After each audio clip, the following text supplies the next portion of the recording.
Il y en a tellement, mais certainement le but qu'il a marqué contre la Corogne. Je sais pas si tu te souviens de ce but où il fait un espèce de crochet de fin de frappe, il fait des trucs comme ça, il repart et il frappe pied gauche. Ouais. Retour de Figo qui accélère avec Morientes. Luis Figo à l'entrée de la surface avec Zidane. Zidane toujours, la frappe de Zidane et le but.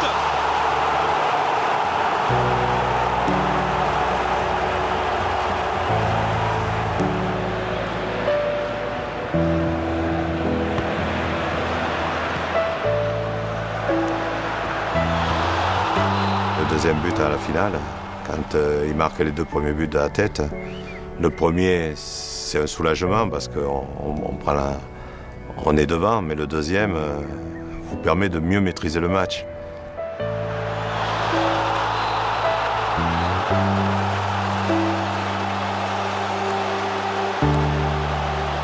Le but aussi contre le Betis Séville en Coupe de l'UEFA.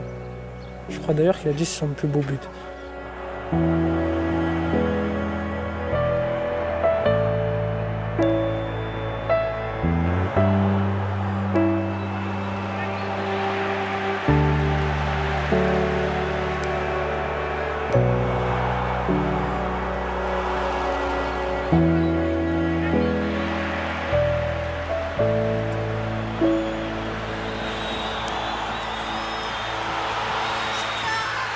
La facilità di giocare con lui era la cosa che a me piaceva di più.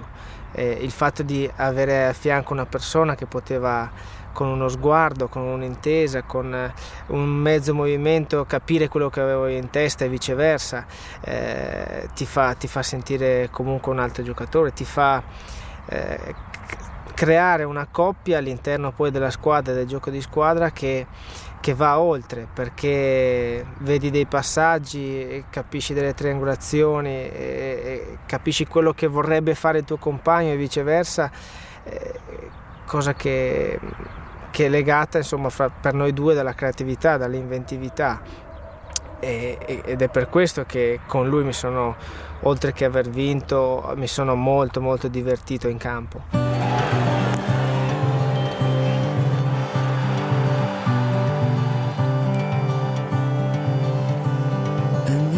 People try, but nature will divide. So who will take the prize? You might feel like you want to run and hide. Only you know it's time to stand and fight. So call upon your angels and gather strength within. Shoot your winning arrow.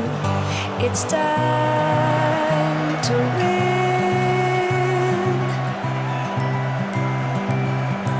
So fate has brought you here.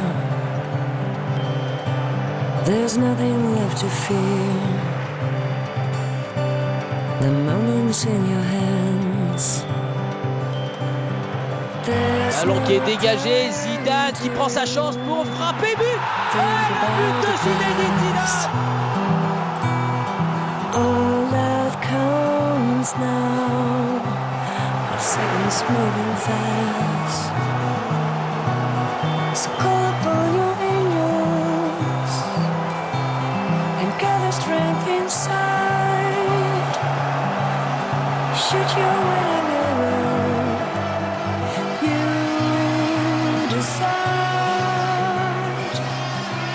Montée de Roberto Carlos que demandait Paga tout à l'heure. Zidane a reprise. Oh là là, Zinedine Zidane. El Señor Zidane. L'image que j'ai de ce match, la finale de la Champions League, Real Bayern Leverkusen, c'est le but qu'il a mis, quoi.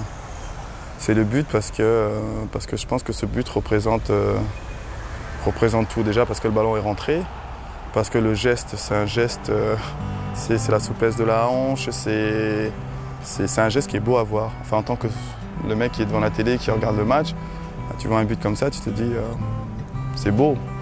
Et c'est ça qui rend le football beau.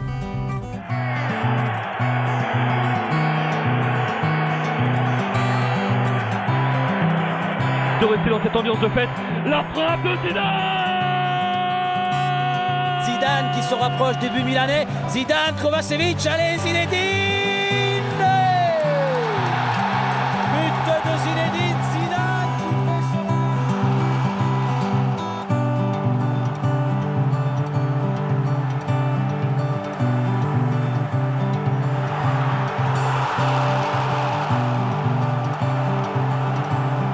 La frappe de Zidane, ouais, c'est dedans.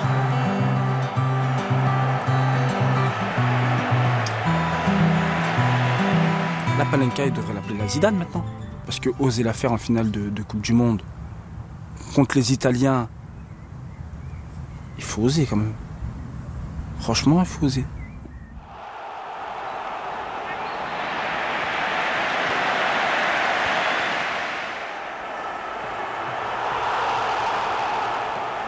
In una finale tirare un rigore così è veramente un gesto da persona forte, dura.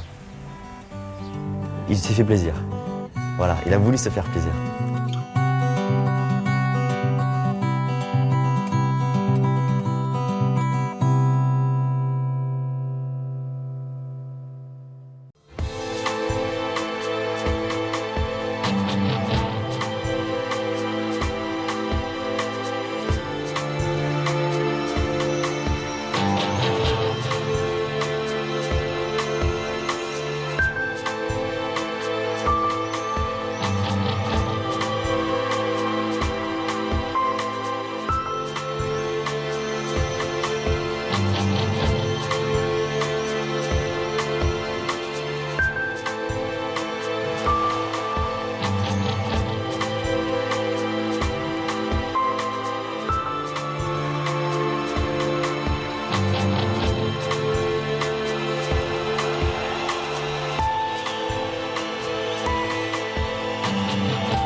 I realised I knew what a great player he was, but I didn't realise how good he was until I played in the same team with him and trained with him.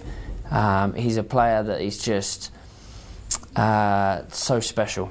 He does things with a football that no one else can do. You know, the reaction of people when they see him controllable is incredible.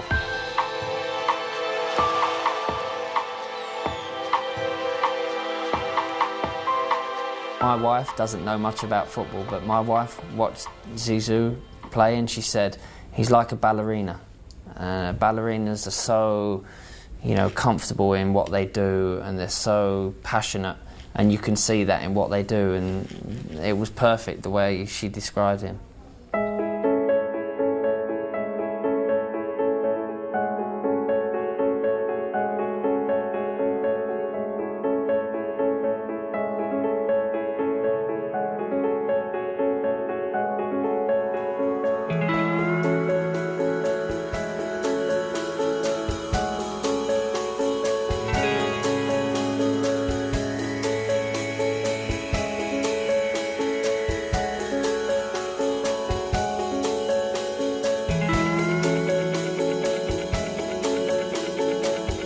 Zinedine è uno di quei calciatori ai quali gli allenatori non insegnano niente, tecnicamente, capito?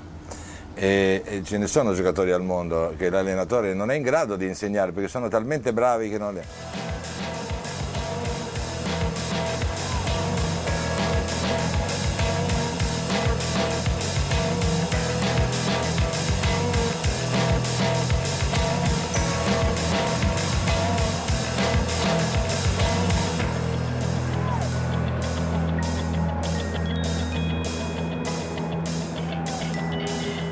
Tous les ballons passaient par lui, puis même à la limite, quand tu es dans la mer, tu te dis tiens, où est Zidane que je lui donne un ballon pourri et qu'il me le transforme en bon ballon, quoi. Parce que ce qui était assez fabuleux avec lui, c'est que tu lui files une passe pourrie, et puis avec lui, tu avais l'impression qu'elle était bonne parce qu'il savait faire le bon contrôle, tu vois.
souviens d'une roulade qu'il fait en demi-finale avec Bordeaux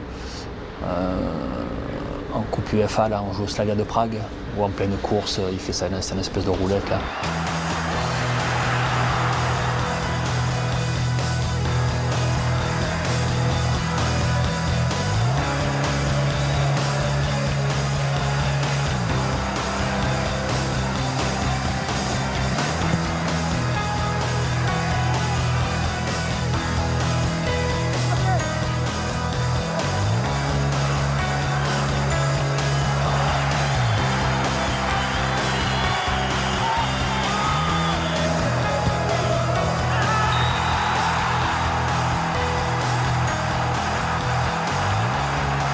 La magia es eso que tienen algunos jugadores, en donde es muy difícil de explicar, pero yo hablaba con aficionados y socios y ellos me decían, mira, yo voy al campo de fútbol solamente por ver cómo para el balón Zinedine Zidane. Yo voy solo al campo para ver cómo dirige a los jugadores con la vista. Yo voy al campo para ver cómo hace un regate. Es decir, es eso distinto, es eso que solo tienen algunos jugadores y que va solamente la gente a ver cuándo y en qué momento va a hacer esa cosa que es distinta a lo que han hecho los jugadores de fútbol en el mundo.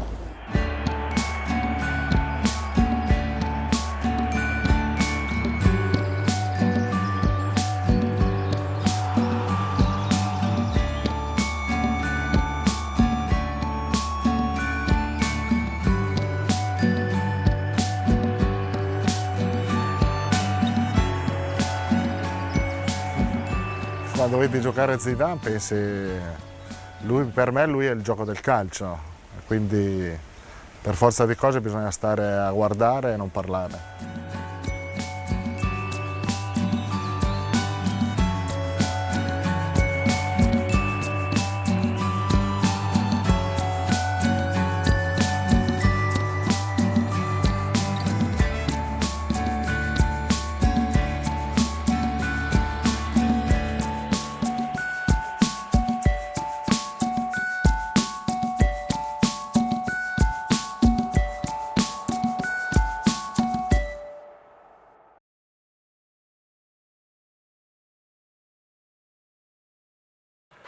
Moi, je me mets à l'aise.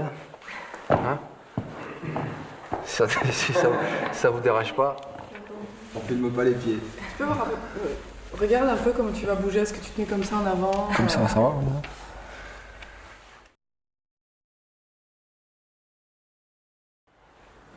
Bon, c'est arrivé une fois. Ah ouais, mais ça tout le monde a fallait bien que ça arrive, c'est pour ça. C'était quoi? Non, mais c'était après le match contre le Brésil. Ouais, c'était obligé. Non, en fait, on en a parlé avant le match. Ouais. Et parce qu'avant le match, et donc avec tous les joueurs, enfin tous les spécimens qu'on a dans notre équipe, ils mettent toujours de la musique. Et je sais pas pourquoi ça m'est venu. J'ai dit à la fin. Je monte là au milieu et je danse, si on gagne. Et donc à la fin, tu penses bien qu'ils attendaient que ça. C'était bien le match, mais pour eux, cerise sur le gâteau, c'était que je monte sur la table. Donc voilà, je l'ai fait, voilà. Comment c'est venu l'idée? Parce que j'ai l'impression qu'elle est venue de toi.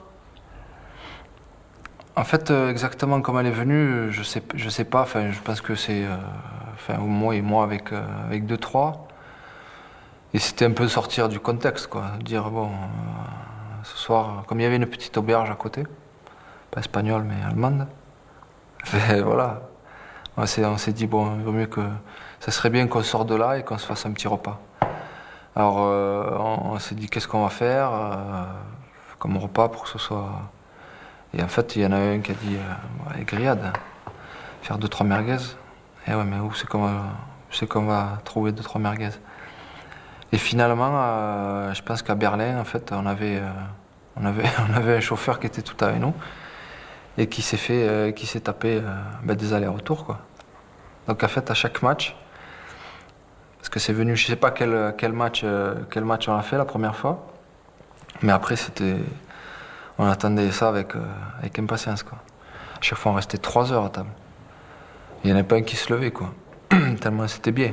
On était là et on vraiment prenait du plaisir alors voilà, après ça allait de la blague de Boom Song à je sais pas moi, à la musique de Titi.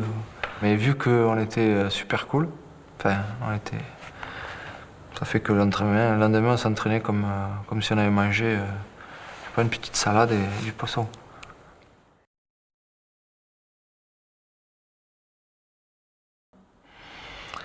Non, mais les amendes, en fait, c'était... moi, je m'en suis occupé parce que... Pour une fois, je m'occupe de quelque chose. Non, en fait, je me suis occupé des trucs comme ça et c'était des retards, en fait. Des retards quand on arrivait à table ou à une réunion. Mais c'était sous... Les réunions, il n'y avait pas trop de retard.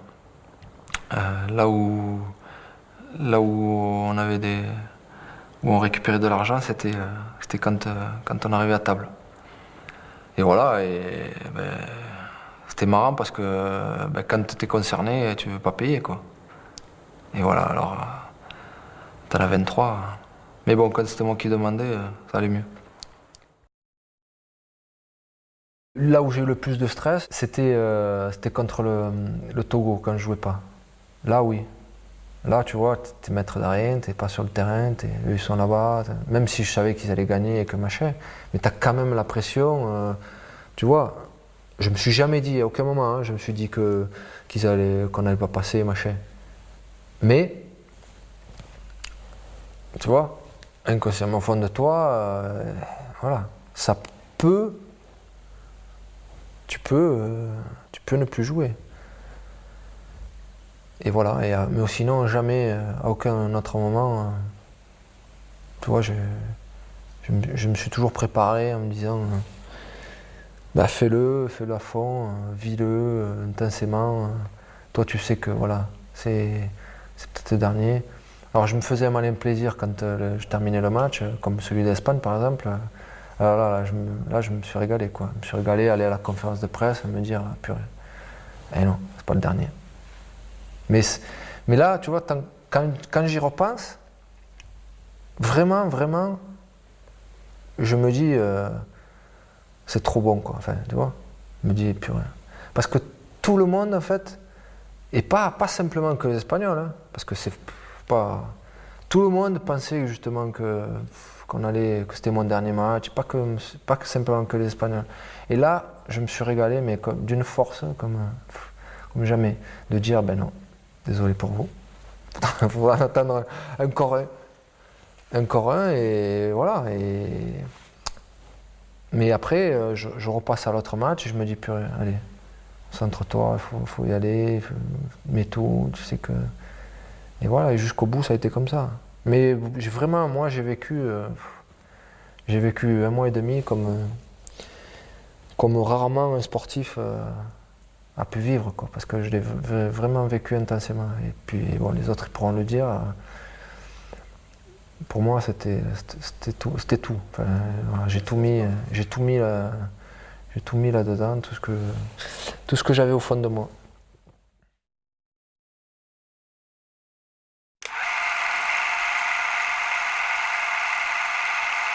C'était le petit dernier. C'était une vraie boule de nerfs. C'était vraiment quelqu'un de... On parle des enfants maintenant, quand ils sont assez énergiques, on dit d'eux qu'ils sont hyperactifs, alors ça devait être un hyperactif, lui. C'était un petit fausseur. C'était un peu speed. Mais il était gentil. Ça va, il était gentil.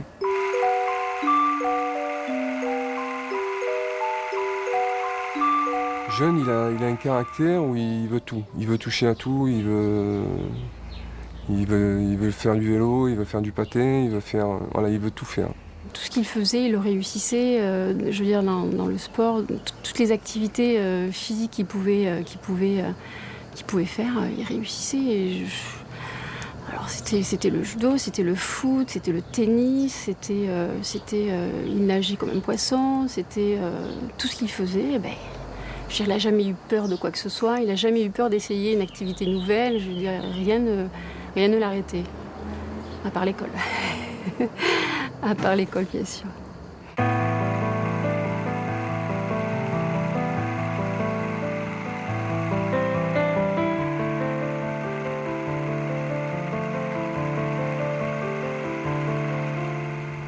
Et partout où il allait, il avait son ballon sous le bras. Des fois, il en avait même deux, un sous ce bras, il en avait deux.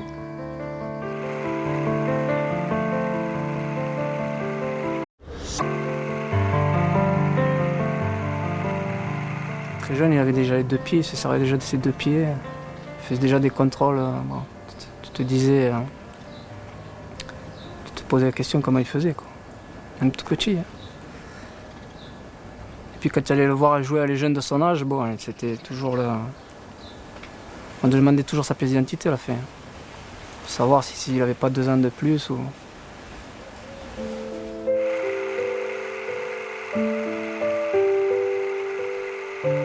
À 8 ans, je rêvais pas en fait.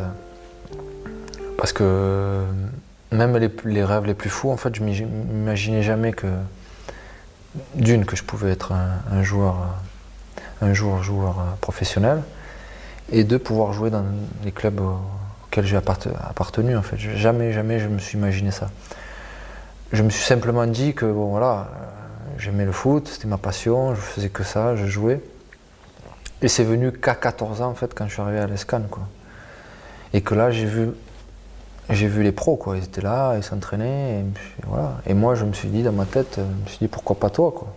Je me suis dit si tu travailles, on te dit que t'es bon, parce que c'est ce qu'on me disait.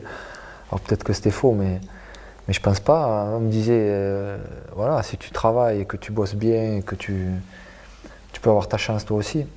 Et c'est ce que j'ai fait en fait. Je suis arrivé à Cannes et là par contre, là je me suis toujours tout mis dans ma tête. Je me suis dit voilà, il faut que je joue, il faut que je joue à l'ESCAN. Après je partirai dans un autre club pour grandir. Voilà. Que c'est un garçon qui avait un objectif, c'est d'être le meilleur, quoi. Peut-être pas le plus grand, parce qu'il est trop modeste pour se l'imaginer, mais il avait envie de se dire j'ai un potentiel, je vais l'exprimer à fond. Et il est hors de question que je passe à côté de quelque chose. Alors après, c'est son éducation, il s'est rendu compte rapidement de la chance qu'il avait d'avoir du talent, mais il a continué à travailler. C'est-à-dire que moi, c'est le joueur, peut-être un des joueurs que je connais, qui a le plus travaillé. C'est-à-dire qu'au-delà du talent qu'il a, c'est un bosseur comme c'est pas possible. Moi, je suis toujours parti du principe qu'il fallait déjà que de toute façon, je travaille 2 fois plus que les autres. Ne serait-ce que même le fait que je sois fils d'immigrés. J'ai dit dans la vie, avec le sérieux, le travail, les efforts.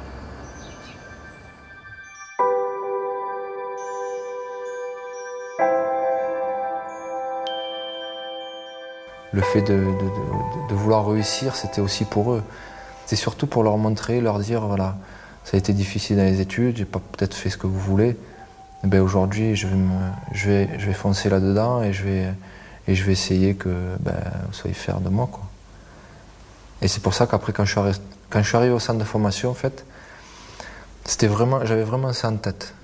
On ne comptait pas les heures de travail en plus, on ne comptait pas la sueur, la fatigue. On a eu des moments difficiles où ça nous est arrivé d'avoir des larmes, de fatigue, on se disait, purée, on travaille, on n'a pas eu la satisfaction, on n'a pas eu la réussite, on n'a pas eu la progression, ça arrive où on stagne.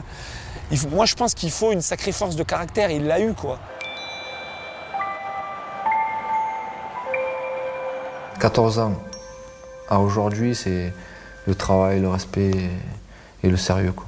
Et c'était vraiment ces trois mots forts qui me revenaient toujours à l'esprit, en pensant à ma famille, enfin à mes parents. Même s'il ne le disait pas vraiment, on a peut-être pu un peu en parler, quoi, surtout pour nos parents, hein, certainement pour...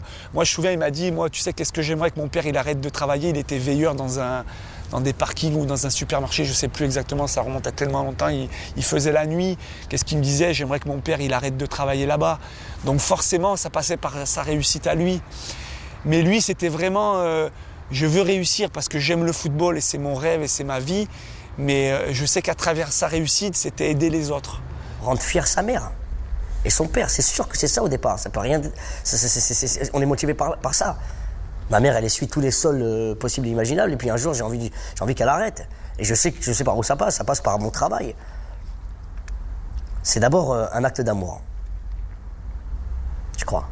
Donc j'ai bossé, jusqu'à que je puisse me dire, voilà, aujourd'hui, t'as rien à te reprocher.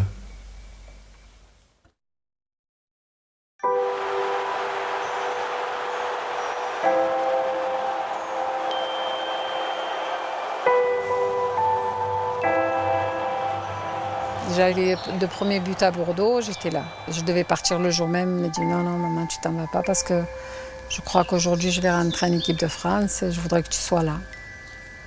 C'est là qu'il a marqué ses 2 premiers buts.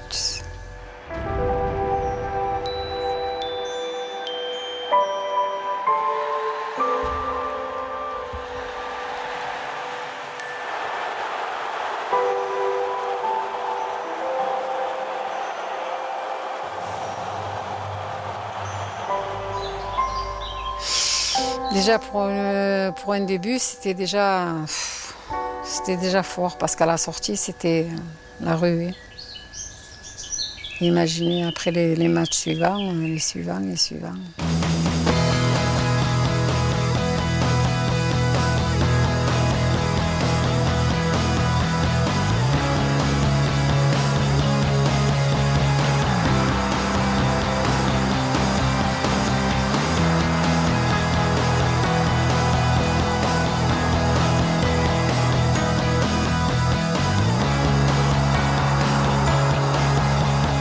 Ce qui a vraiment fait basculer le truc, c'est d'avoir gagné la Coupe du Monde.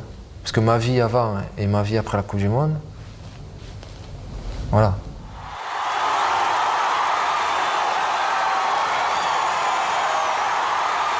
Quand il a marqué les 2 buts en finale Coupe du Monde, non, tu t'attends pas à tout ça. Tu penses pas à tout ce que ça peut engendrer derrière, non. Non. C'était énorme. C'était énorme. Ben, juste après, déjà, il y avait, je sais pas combien de journalistes derrière le portail qui voulaient sauter carrément. Ah, c'est un truc de fou. Ouais, gagner c'est merveilleux, c'est l'objectif.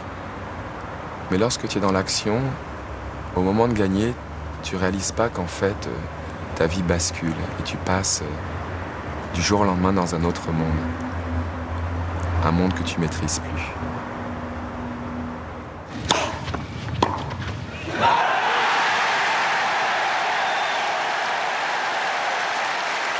Moi, quand j'ai gagné, tout d'un coup, le lendemain matin, j'ai eu un sentiment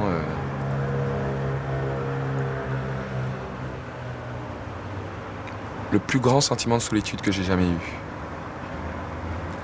Parce que j'avais plus d'objectif. J'avais atteint mon objectif. La bascule, pour moi, c'est effectivement... On peut comparer mon premier Olympia. Le premier soir de mon premier Olympia. Alors que, je me souviens, j'ai encore les images parce que mon frère a filmé ce jour-là. J'embrasse ma mère qui est dans le salon. Je quitte la maison comme d'habitude. Je vais vivre un moment incroyable. Sur une scène mythique. Et quand je me suis retrouvé devant cette salle, il y avait le tout Paris qui dansait, qui chante. Tous les gens que j'admirais étaient là. Tous les gens que j'aimais étaient là. C'était effectivement c'était le clou de ma vie, j'avais l'impression. Et quand je me suis retrouvé seul dans la loge derrière, j'ai compris que j'étais passé à autre chose. J'avais effectivement basculé. Et la première chose que j'ai eu envie de faire, c'est retourner chez ma mère vite fait. Parce qu'effectivement, c'était assez vertigineux. Il y a une personne qui me disait un jour, ton frère, il appartient au monde. Il n'appartient pas à une famille, il appartient au monde. Ben, on aimerait bien dire, on a envie de passer un moment entre nous, laissez-nous au moins ce moment qui est si rare, mais on ne le fait pas parce qu'on sait que finalement ça fait partie ça faisait partie, bon maintenant les gens peuvent un petit peu plus comprendre, il est peut-être un petit peu moins sollicité encore, mais on ne peut pas. C'est pas possible. C'est pas possible de dire à un enfant de 5 ans ou de 6 ans Tu peux pas lui demander un autographe. C'est pas possible. Tu peux pas rejeter l'amour des gens. Tu peux pas. Quelqu'un qui t'agresse, il n'y a aucun problème. Là, tu sors le guerrier et là, on se bat. Mais jamais j'ai eu ça. C'était que de l'amour. C'est toujours de l'amour. Zizou, il vit ça, puissance, je sais pas combien. Et tous les gens l'aiment. Match contre le Brésil, on est tous tout de suite dans le match, dans une espèce de dire, voilà quoi. Voilà, c'est le Brésil en face, on s'en fout. Enfin, on perd. Mais par contre, si on les gagne, déjà on est en demi-finale. Et je peux te dire que tout le monde se souviendra de ça, quoi. Gagner le Brésil avec tous les joueurs qu'il y avait, Ronaldinho, Roberto Carlos, Ronaldo, voilà, Kaka, tous les joueurs, toute l'équipe qui composait, tous les joueurs qui composaient cette équipe qui était extraordinaire. Et voilà, et d'entrée de jeu, c'est vrai que moi j'ai le ballon, tac, je fais deux, trois gestes, c'était bien.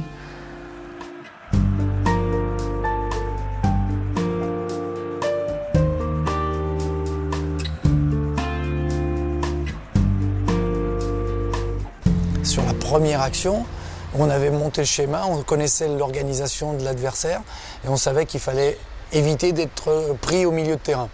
Et tout le monde se souvient de cette image en tête.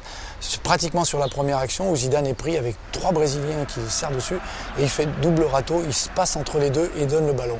J'ai dit, c'est bon, c'est gagné. Ah, c'est son point de vue. Le match est gagné, c'était... Sur ça, c'était quand même difficile de le dire, mais c'est vrai qu'au bout de 15-20 minutes de jeu, on était vraiment dans le match, quoi. On sentait qu'on était vraiment dedans et que, bon... Alors ça peut basculer toujours, hein, parce qu'ils peuvent toujours faire un exploit individuel, d'ailleurs c'est ce qui a pu à un moment donné arriver sur un coup franc ou sur un geste de Ronaldo. Mais nous, du moment où on a marqué, après, ouais... Enfin, déjà, le début de match, on rentre vraiment dans le match et c'était bien. Et après, une fois qu'on a marqué, j'ai dit ça va, on prendra pas de but. C'est peut-être là que le verrou brésilien va sauter. Le coup franc de Zidane avec Thierry Henry. Oui, et le but de Thierry Henry pour l'équipe de France qui répond à ce coup franc de Zidane.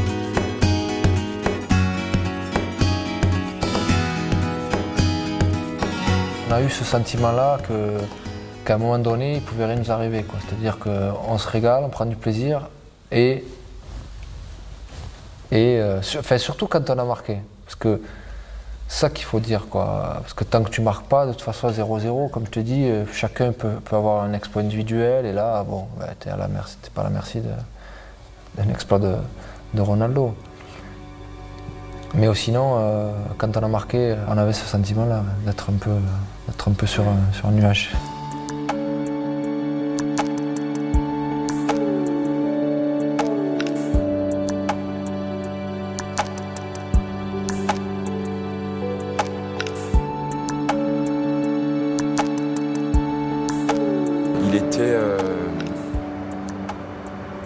Il était dans un état de grâce. Cet état-là, je l'ai recherché, je l'ai travaillé, j'ai essayé de le transmettre, j'ai essayé de disséquer. Il y a des jours où tout d'un coup, tu maîtrises tous les éléments. Et ça devient naturel, parce que ça fait 15 ans que tu travailles dessus et tout d'un coup, tu ne sais pas pourquoi, tu es atteint par la grâce. Et je me souviens de nombreux gestes, de la victoire forcément, mais de nombreux gestes. Et surtout son visage. Son visage, regarde, je t'en parle, j'en ai la chair de poule, quoi. Tu vois, tellement c'était extraordinaire. Et puis, il regardait le ciel tout le temps. Tu vois, c'était...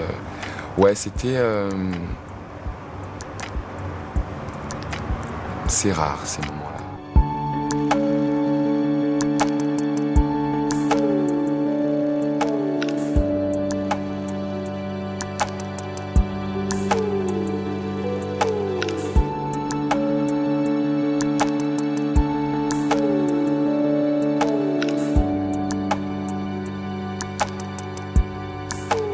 Il était était angélique sur ce match-là. J'ai jamais vu un truc pareil. T'as l'impression qu'il n'était pas humain. À un moment ou un autre, tu fais une compétition, tu fais un match et tu sens qu'il ne peut rien t'arriver. Tu te dis putain, mais ce jour-là, je suis génial, je pourrais frapper de 40 mètres, je vais trouver une lucarne, tu vois. Et tout est délié, tu fais toujours le bon choix, toujours le bon contrôle, le bon moment. Ce jour-là, c'est lui.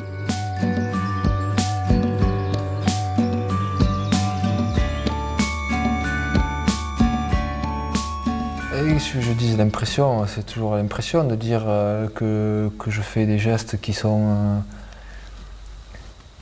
pas, je sais pas communs, ou j'ai l'impression de jouer, comme on a pu dire. Enfin, on a dit le Brésilien c'était Zidane ce soir. Enfin, voilà, chacun dit ce qu'il veut, mais ce que je sais moi, encore une fois, c'est que de toute façon, seul sur le terrain, j'aurais rien fait du tout.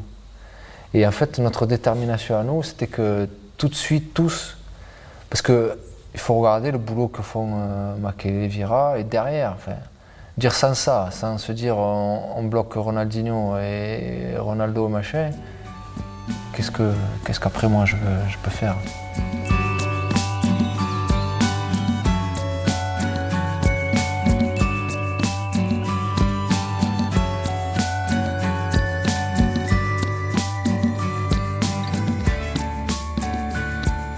On était dans le vestiaire, c'était du style,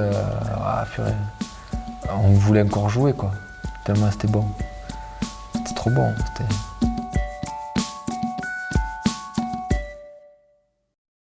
J'ai monté toute ma carrière pour cet instant. Tu le crois ça? Il faut qu'on l'immortalise alors. Sur la tête de ma mère pour me retrouver dans la chambre de Zinedine Zidane pour son dernier match. J'ai envie de chialer là, mais je chialerai pas. Mais j'ai envie de chialer. Je te prends. Ah non mais hier quand j'ai réalisé que c'était son dernier match, c'est hier que je l'ai pris en pleine poire. J'ai vu une espèce d'émission où il repassait tous ces gestes, tous ces matchs. Et je me suis dit mais comment c'est... Donc c'est le dernier match de Zinedine Zidane. J'ai eu une espèce de... Je te jure, ça m'a pris là quoi, à la jeu-gore. Ça m'a fait quelque chose. Les larmes de Lizarazu, t'as pas vu à la télévision il y a pas très longtemps? Était ému. Et Zidane, il le remercie en lui disant j'étais heureux de jouer avec ce grand joueur. Et Lizarazu s'est transformé en Winnie l'ourson. Et commençait à chialer et tout. Ça veut dire quelque chose hein, quand même. Le mec, il a vraiment, vraiment bossé. La blague, en fait, c'est un mec, il a une voiture, en fait, une belle Ferrari, tu vois, il arrive dans un café, il rentre, il pose sa voiture juste devant le bar, il boit son café, il rentre dans le café, il boit son café, il y a du monde, tu vois, partout. Et il ressort, il n'y a plus sa voiture. Oh, plus ma voiture. Et il rentre dans le café, il dit plus rien. Il dit, je suis sûr que c'est un de vous qui m'a fait le coup là. Il dit, je vais compter en 5, et celui qui m'a pas rendu ma voiture, je fais ce qu'il a fait il y a 5 ans, mon père, dans ce même bar. Le mec est puré, il a fait chier, il dit, puré, qu'est-ce qu'il a fait son père? Et il compte 1, 2, 3, 4. Il dit bon, ça va, on te rend ta voiture, tiens. Il remonte dans sa voiture, il s'en va. Il dit mais qu'est-ce qu'il a fait ton père à 5 ans? Il repart à pied. Rentre chez toi. Rentre à pied. C'est pour la blague. C'est pas marrant, je sais. Mais... Ça aurait été ça. Elle est bonne quand même. Uno dei più belli sicuramente ricordi che ho con lui. Noi abbiamo fatto un viaggio a Milano per l'Adidas, che era lo stesso sponsor di entrambi. Ci siamo fermati in un autogrill a mangiare un pezzo di pizza e una Coca-Cola, un'aranciata. Un momento che io tra l'altro ho anche immortalato con una macchina fotografica che ho con me e messo nel mio libro. È stato un momento veramente incredibile, perché vedere anche la reazione della gente che dice ma sono le 2 di notte, forse erano, vede entrare 2 giocatori così in un autogrill, prendere un pezzo di pizza, un caffè, vedere anche negli occhi della gente l'incredulità, il fatto di forse di essere presente in un momento del tutto singolare, particolare, e quello mi fa sempre sorridere, al di là di poi tutte le partite e le vittorie in campo che hanno rappresentato quello che sono davanti agli occhi di tutti, ecco. Non voglio ricordare un gesto tecnico, voglio ricordare un'altra cosa, simpatica. Gesti tecnici di Zidane ne ha fatti talmente tanti, tutti fantastici. Una cosa simpatica che è successa e che quasi come a suggellare, a testimoniare il bel rapporto che c'era fra me e lui, no? Quando lui ha festeggiato il pallone d'oro, ha offerto una cena e poi a un certo momento ha stappato un magnum di champagne, no? Ed è partito il tappo con il vetro attaccato, no? Ed è venuto qua addosso a me, capito? E allora io mi sono trovato con questo tappo, ma col vetro, una botta forte, e l'ho preso, no? È stato come il destino, quasi come se lui volesse ringraziarmi dell'aiuto che io gli ho dato negli anni a diventare un aiuto modesto, per carità, perché la bravura è stata tutta sua. Ma è stato molto bello questa cosa, è un ricordo, io ce l'ho sempre questa cosa qua, questo tappo dove c'è scritto Zizou sopra. Oh ben, le meilleur souvenir, c'est quand il joue. C'est quand il joue.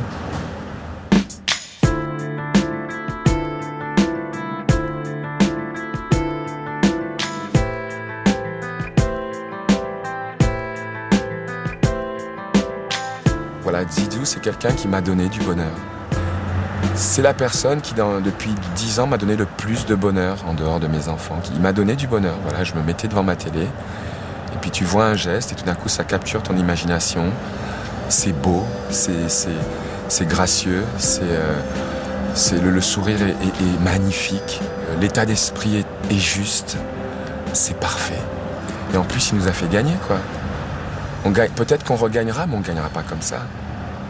C'est fini, on ne gagnera plus jamais comme ça. En tout cas, je ne serai pas spectateur de ça. Yo recuerdo que estaba en París en la final de la Copa del Mundo entre Brasil y que fue en el 98, ¿no? Y yo le dije a mi mujer que estaba al lado, digo, mira, ese jugador que tiene el 10 en la espalda y tal, si yo algún día soy presidente del Real Madrid, será jugador del Real Madrid. Y a los 3 años pues pasó. Yo me senté con 3 personas muy respetables en Italia, que eran los 3 dirigentes de la Juventus, y al final llegamos a un acuerdo que fue una cifra que es la más alta que se ha dado en la historia, no solo del fútbol, sino de cualquier deporte en el mundo, incluidos los americanos. Pero yo estoy convencido al final, cuando salí de esa negociación, algo parecido a lo que pasó, a lo que contemplamos en la película Pretty Woman, aquello de que todos estaban contentos, porque yo creo que ellos pensaban que me habían vendido muy caro el jugador, y ellos no sabían que yo estaba dispuesto a dar mucho más por el jugador. Claro, todo esto al final, el pobre jugador, Zinedine Zidane, estaba muy abrumado, porque él decía, madre mía, ¿cómo han pagado tanto dinero por mí, ¿no? Tenía una responsabilidad añadida, ¿no? Es decir, esto es una locura, ese dinero no lo vale ningún jugador, ¿no? Y yo al principio, él me lo decía, me decía, es que yo no sé cómo se puede jugar al fútbol sabiendo que han pagado dinero por uno, ¿no? Yo le dije, no te preocupes, que el Real Madrid es un club en donde si queremos hacer lo que queremos hacer, saldrás barato. Y bueno, luego la historia lo ha demostrado. Ganamos la Copa de Europa, la final de la Copa de Europa lo vieron 1.400 millones de personas en directo. El gol de Zidane ese quedó grabado en la retina de todos los aficionados del mundo, y como consecuencia de ellos el Madrid subió, subió su caché, y entonces renegociamos una marca en la camiseta, renegociamos el contrato con Adidas. Es decir, que Zidane, yo hoy puedo decir, he estado 6 años en el club y he visto lo que ha pasado, fue el que a mí me ayudó a ser el club más rico del mundo.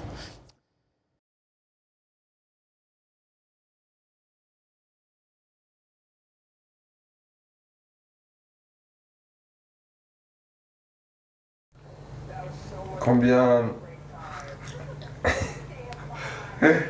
tu gagnes? Non, combien il reste de matchs avant la fin? 9 matchs il reste. 9 matchs avant la fin de cette saison. Ouais, 9 matchs de championnat et voilà. 9 matchs avant la fin, tout court. 9 matchs avant la fin, tout court. Pour jouer au foot, je suis plus tout jeune. Mais oh, voilà, c'est à un moment donné, il faut bien que ça s'arrête, non? Donc tout le monde est passé par là et voilà, quand tu sais que c'est bientôt la fin, voilà, quoi.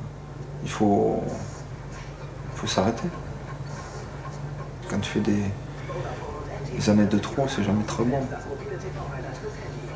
Moi, c'est pas que j'ai fait des années de trop, mais je sais que dernièrement, j'ai pas joué comme je voulais. Donc, tu sais, quand tu joues pas une année, comme tu veux, et 2 saisons comme tu veux, après, il faut arrêter. Il faut savoir ça, il faut savoir dire. Pas aller trop loin. Pas aller trop loin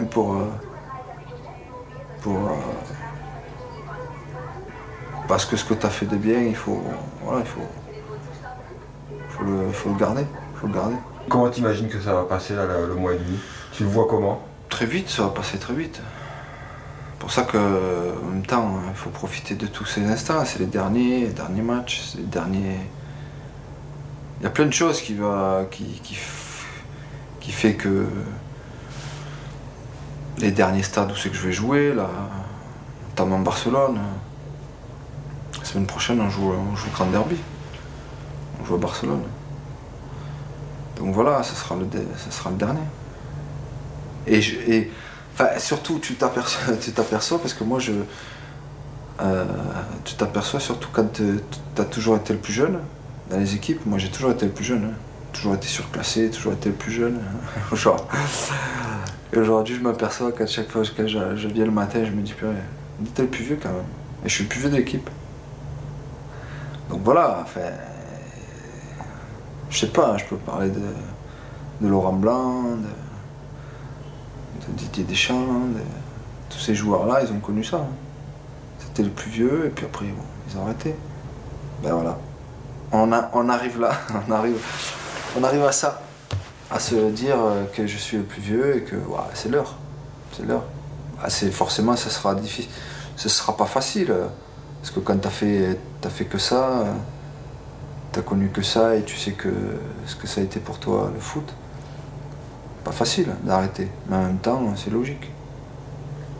C'est simplement la logique qui se met en route. Processus. Et après, après ça, il y aura autre chose. C'est ce qu'il faut se dire aussi. Il y a une autre vie, une toute autre vie et ça vaut le coup, quoi.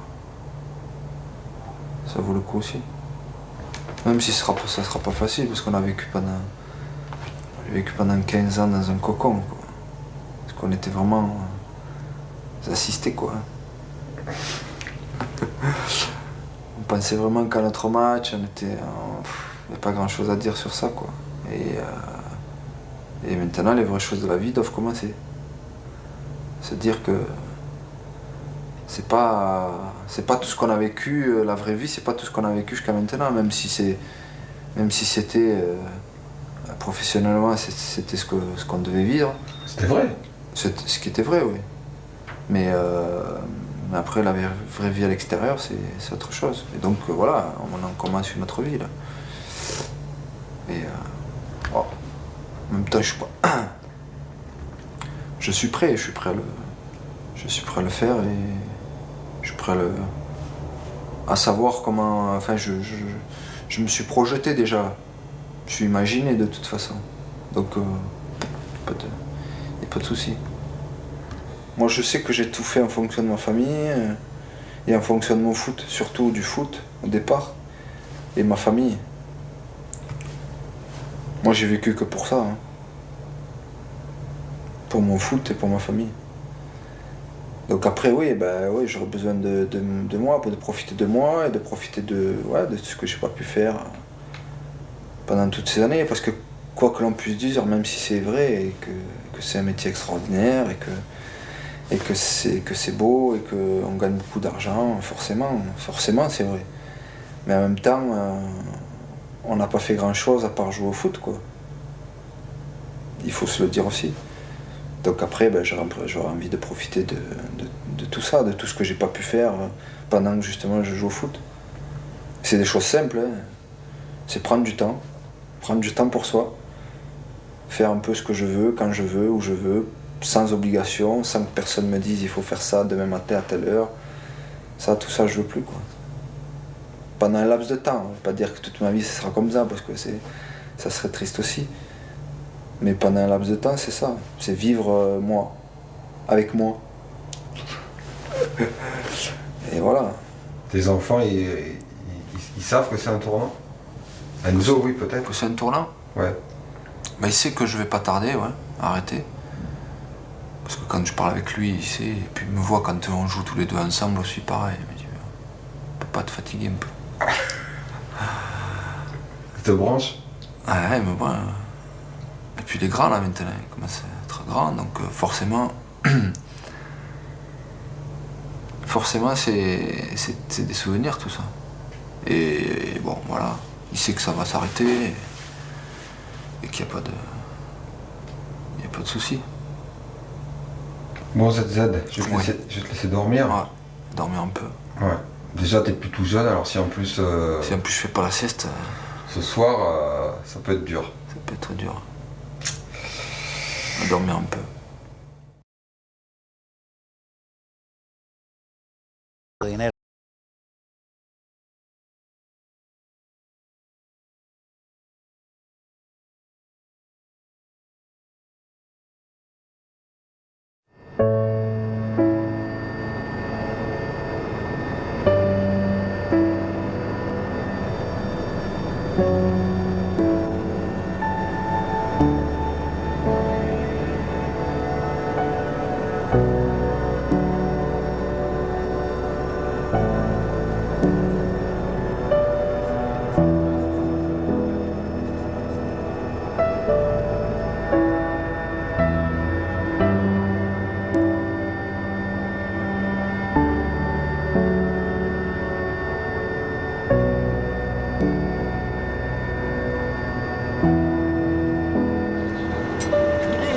De la porte. Quelqu'un va la recevoir sur sa tête. Il ne peut pas ouvrir la porte. Wally.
Alors c'est le centre d'accueil d'urgence sociale.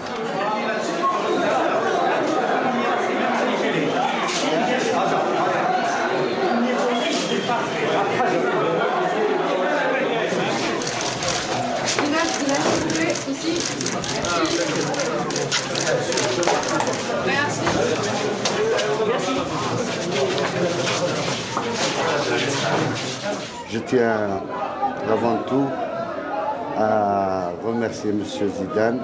Je vais dire que SOS Kinderdorf et la Fondation de France, avec votre concours, a aidé les enfants durant le signe. ça montre que quand même il y a un certain Zidane qui a du cœur, qui a de la noblesse, parce qu'il a travaillé non seulement pour la solidarité des enfants qui sont en Algérie, mais aussi il est l'ambassadeur des enfants à travers le monde. Pas que M. Zidane, c'est parce que tout le monde a fait quelque chose d'important ce jour-là. On était rassemblés et les joueurs me disaient alors comment ça se passe, ce qui s'est passé en Algérie, c'est-à-dire qu'ils voulaient avoir un petit peu un compte rendu de ce qui avait été fait, et je leur disais que justement j'allais venir en Algérie et que j'allais regarder tout ce qui avait été fait, et que quand en rentrant je leur dirais un petit peu les choses qui... Donc ils seront contents en fait de se dire que vous êtes ici surtout heureux d'avoir justement des moyens pour aider ces enfants, et je pense que c'est le plus important.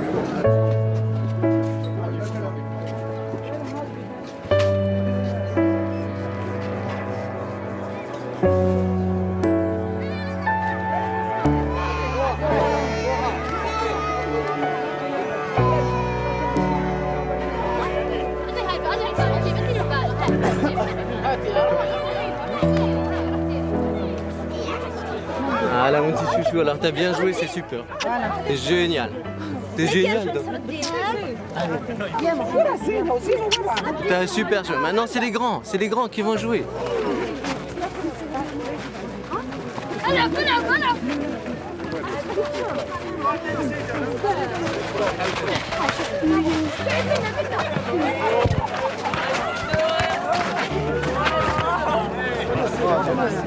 C'est très gentil. Ma fille, elle vous adore.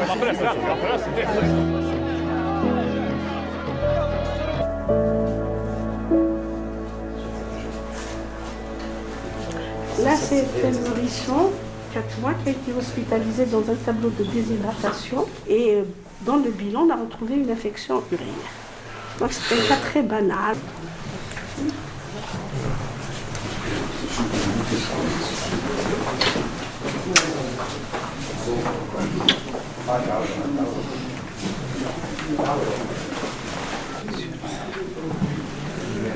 Est-ce qu'il cherche un stylo? Cherche un stylo. Parce qu'il a l'habitude dans le Merci pour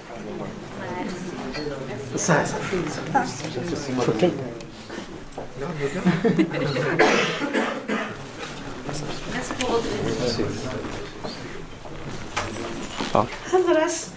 Alors il n'a jamais voulu rester, sauf parce que je lui ai promis que vous alliez passer le voir. Il a ramené ça pour vous prendre en photo avec. Son portable. Voilà. Prends.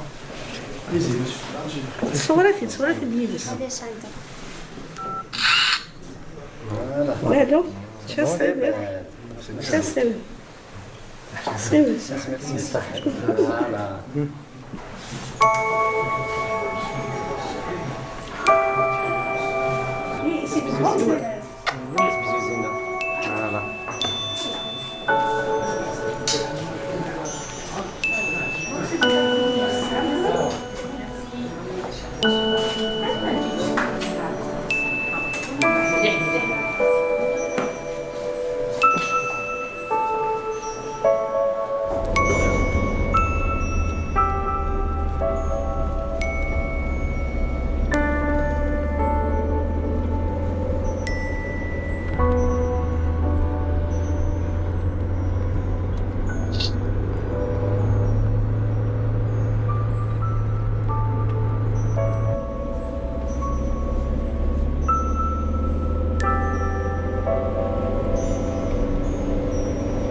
C'est ta cousine.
Je suis fier de mes origines, c'est surtout ça qui est important.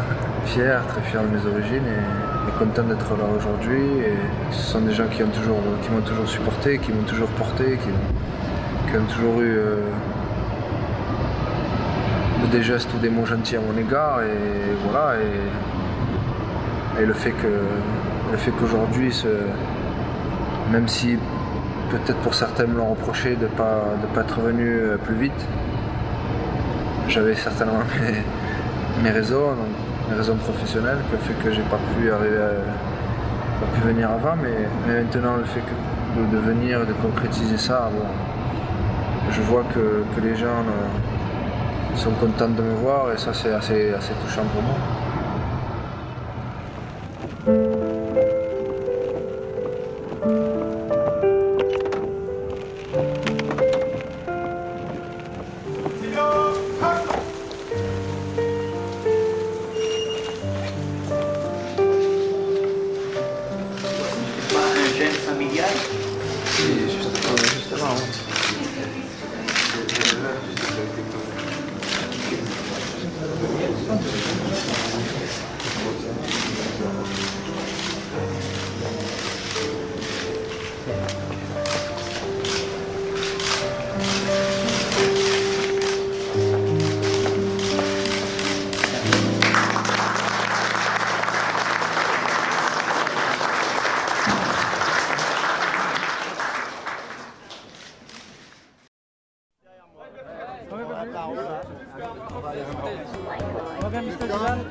Le fait de venir 2 jours comme ça, à l'espace de 48 heures, j'ai peut-être,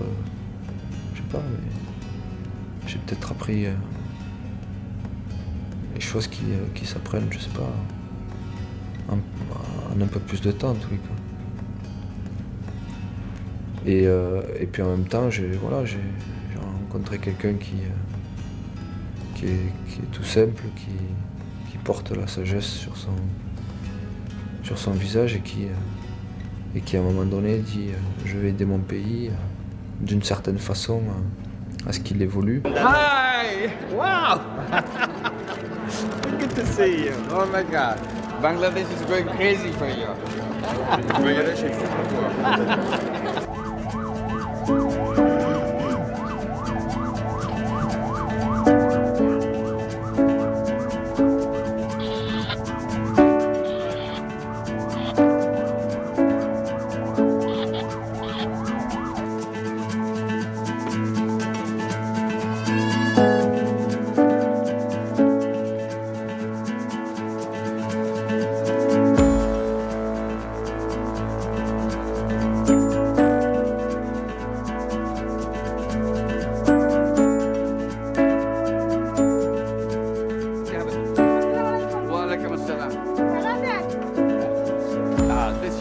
Showing her how to follow. Donc au départ, elle avait avec ses 5000 taka, elle avait commencé à acheter des vêtements, des tissus. Au départ, elle avait aussi acheté des poules et des canards. Comme ça, elle a démarré quoi, petit à petit.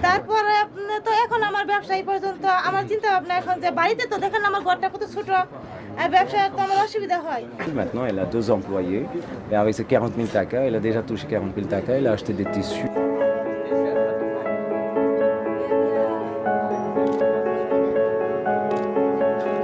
Ils étaient tous mendiants. Ils mendient dans les rues, quoi, dans le quartier. Elle mendiait de porte à porte, toutes les portes. Donc maintenant, ils en prennent de l'argent, quand ils manquent donne, donc ils vendent ça. Ils ont arrêté.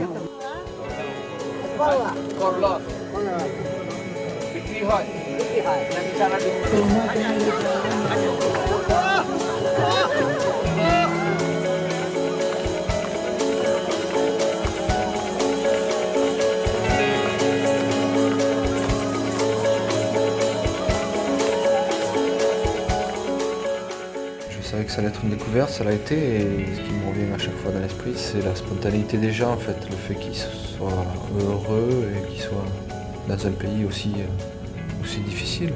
Et moi ce que j'ai vu ici justement, c'est le fait qu'il y a de l'espoir, c'est-à-dire qu'il y a des choses qui se font dans ce sens-là.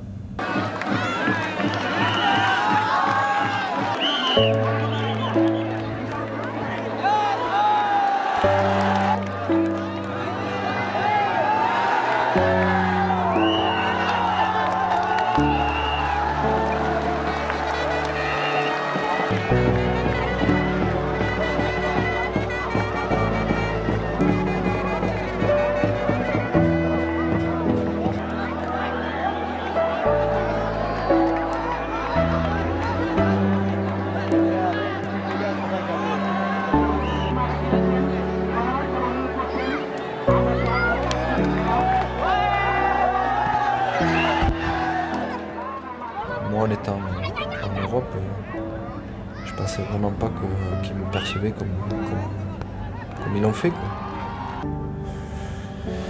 Et ça, oui, c'est surpris. Et puis en même temps, ça me laisse de grands souvenirs. C'est quand même énorme de voir tous ces gens nous accueillir comme ils l'ont fait. Right, okay, so we go to the drive entrance, car entrance.